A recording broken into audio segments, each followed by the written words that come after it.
شهد اعطيني شنطتي. انا مش حراميه. بقول لك اعطيني الشنطه. بس والله ما سرقت. اعطيني الشنطه. بس والله اني ما سرقت. اعطيني اياها. بس انا مش حراميه. اعطيني الشنطه.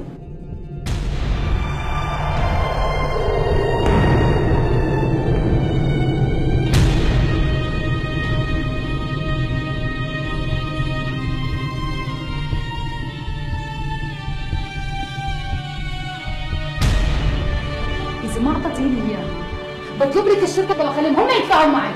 شرطة؟ بس كل شيء ولا الشرطة. خذي فتشيها. بس مش هون. يا مس خلينا نفتشها بالإدارة مشان الله. يا مس مشان الله. يا مس مشان الله يا مس احكي لها. مس أحلام، تعالي حبيبتي هاتي شنطتك وتعالي معي. تعالي.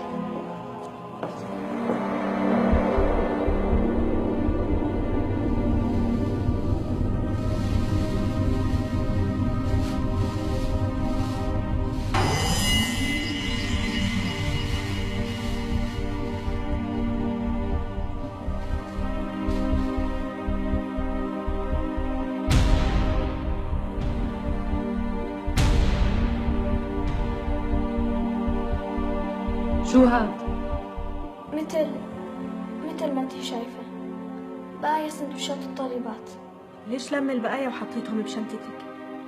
مشان شو احكي؟ أحلام،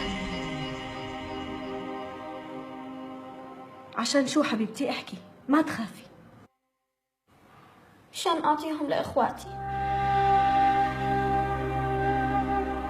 لأخوتك؟ ليه؟ مشان ياكلون. بس والله ما رح اعيدها. خلص هاي اخر مرة. بس ما تحكوا لصاحباتي. خلص انا اصلا رح اترك المدرسة. ما رح تشوفوا وجهي مرة ثانية. خلص ما رح اعيدها. مشان الله بس ما تطلبوا لي الشرطة مشان الله.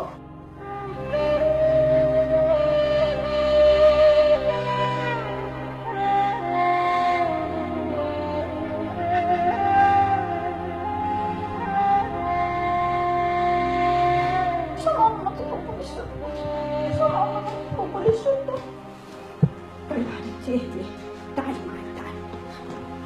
تعالي حبيبتي اقعدي ارتاحي. احنا حبيبتي ما رح نعمل معاكي ولا اشي، بس انا حابة اعرف انتي ليه بتعملي هيك؟ انت مش ابوكي بيشتغل سواق؟ كان. وهلا بالسجن. بالسجن؟ ليش انسجن؟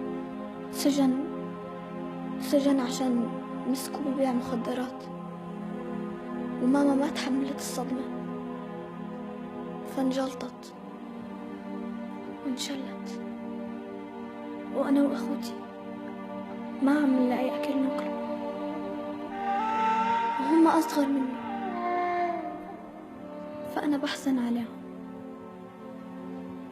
فصرت بعد ما الطالبات يدخلوا على الصف بعد الفرصة أتأخر شوي وألم بقايا سندويشاتهم وعصيرهم وأخذهم لأخوتي. حبيبتي